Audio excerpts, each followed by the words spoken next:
Bien le bonsoir. Aujourd'hui, je vous emmène dans une série de vidéos sur un sujet bien précis, les mousquetaires du roi. Car il faut bien dire qu'entre mythes, légendes, uniformes et histoire de cette unité d'élite de l'armée française, j'ai quelques vestes à enfiler. Et aujourd'hui, je vous présente cette vidéo d'introduction au sujet en vous exposant un historique de leur parcours ainsi qu'une définition de ce qu'étaient ces mousquetaires. Mais je le précise déjà d'avance, je le sais, il existe deux types de mousquetaires, ceux que l'on appelle les mousquetaires du roi et les mousquetaires du cardinal. Cependant, je ne m'intéresserai ici pas à ceux du cardinal, car ils mériteraient véritablement une vidéo à eux tout seuls. Enfin, quoi qu'il en soit, pour le moment, concentrons-nous sur les mousquetaires du roi. Et de toute manière, le temps me laissera peut-être un moment pour reparler de cette formidable unité militaire. Alors, rejoignez-moi dans les vestiaires de l'histoire.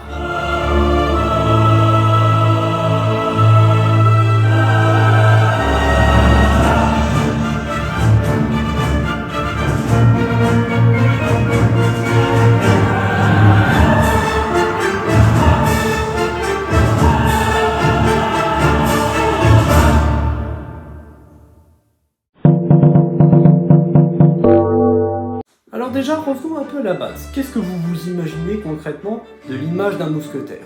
Un noble se battant à la rapière, dévoué pleinement au roi et faisant partie des troupes d'élite du souverain?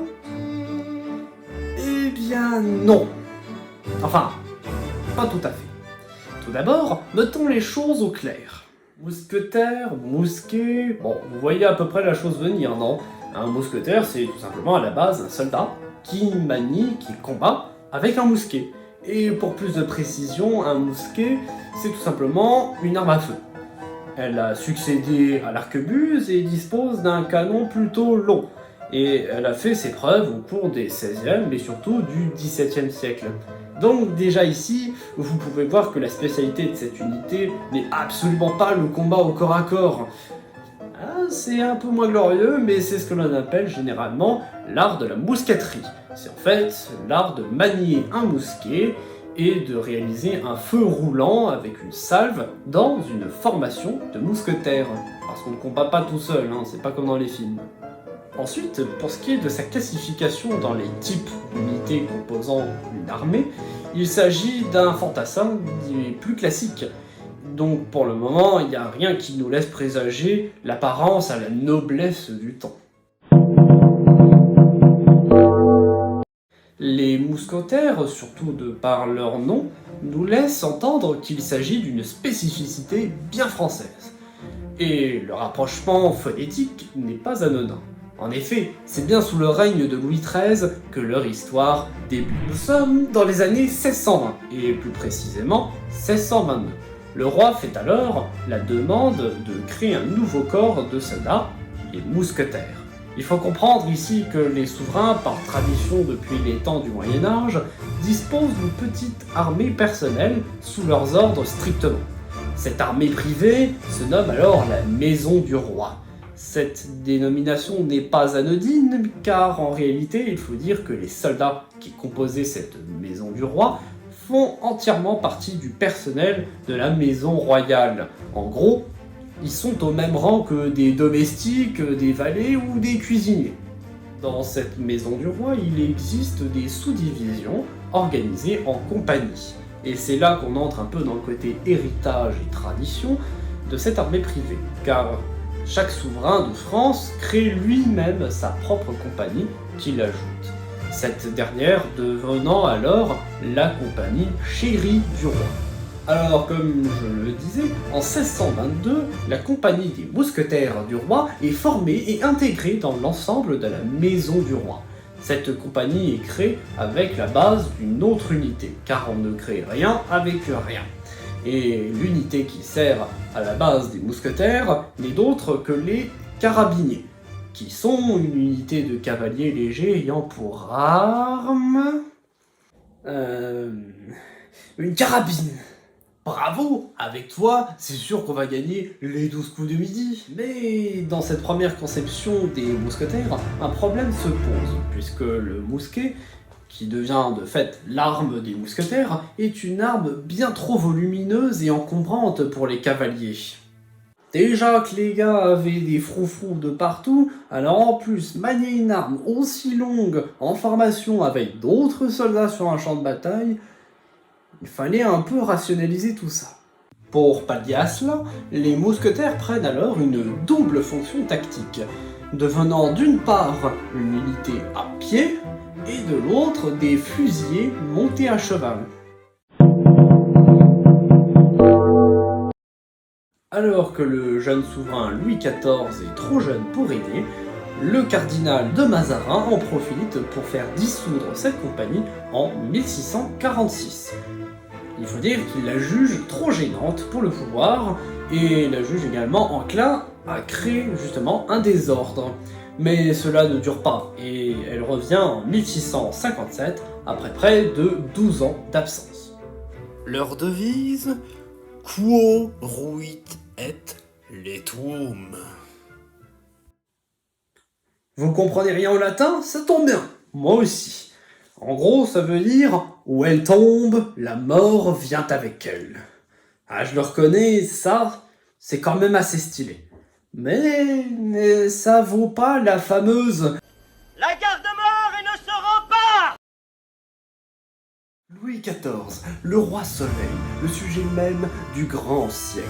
Bon, j'arrête là, après tout, je n'ai jamais été vraiment très monarchiste. Ah bah désolé messieurs les Vendéens et adeptes du Puy du Fou, mais ça m'empêche pas au moins de parler d'histoire. En tout cas, sous le règne de ce souverain, il faut le dire, hors du commun, les mousquetaires, désormais, sont pleinement utilisés dans la guerre de siège. Mais je m'y attarderai un peu plus dans la deuxième partie de cette série de vidéos. Quoi qu'il en soit, dans cette réorganisation, les mousquetaires quittent au fur et à mesure leur fonction de garde du corps du roi pour devenir véritablement une troupe d'élite de l'armée royale. Et c'est durant cette période que les mousquetaires sont au sommet de leur réputation ainsi que de leur prestige.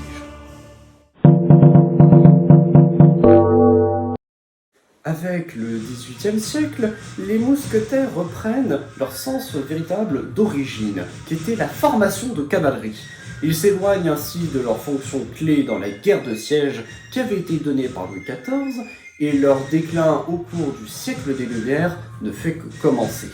Dans cette période où la quantité des armées surpasse peu à peu la qualité, ils sont dissous en 1775 par le ministre de la guerre du moment, le comte de Saint-Germain.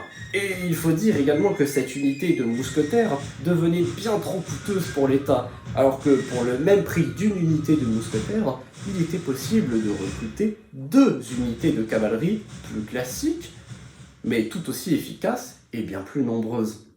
Ah bah faut pas s'étonner, quand ton soldat en or massif il te coûte plus cher qu'un régiment entier, tu réfléchis à 2 fois quand tu payes la solde de tes soldats. Ils vont faire alors un bref retour sur scène en 1789 dans le cadre des débuts de la Révolution française. Mais il faut dire qu'en 1792, avec la chute de la monarchie, le corps des mousquetaires s'effondre, de même que l'ensemble de la maison du roi. Et si vous voulez avoir un peu plus d'informations sur le sujet de la chute de la monarchie durant la Révolution française, je vous renvoie vers mon autre format, les tableaux de l'histoire, où j'étudie l'événement de la prise du palais des Tuileries le 10 août 1792, au travers de la peinture bien sûr. Mais bon, ils vont connaître alors une dernière renaissance improbable, où ils vont démontrer leur courage et leur qualité. Voilà, On y est. En 1814, les mousquetaires sont reconstitués pour la première abdication de Napoléon Ier et l'avènement de Louis XVIII dans la première restauration de la monarchie française. Oh, tu m'intrigues tellement, mais qu'est-ce qui s'est passé? Est-ce que les mousquetaires ont enfin pu batailler, servir l'État, reconstituer véritablement la monarchie comme l'Ancien Régime? Ils ont existé. Ils ont duré jusqu'en 1815. 1815, Napoléon revient. 1815, Napoléon part. 1815, Louis XVIII revient. Et les mousquetaires disparaissent dans le néant de l'histoire. Quoi?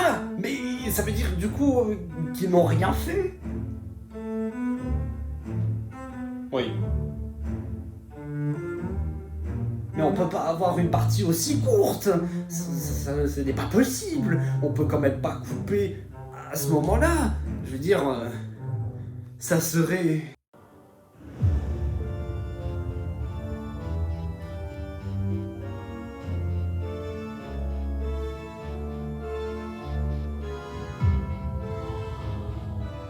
Ah oui, c'est vrai, il existe aussi les traditions de la chaîne.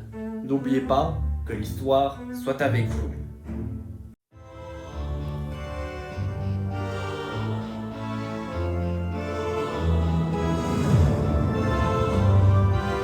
Je refuse! Cela n'est pas dans mon contrat! Cela ne peut pas se passer ainsi!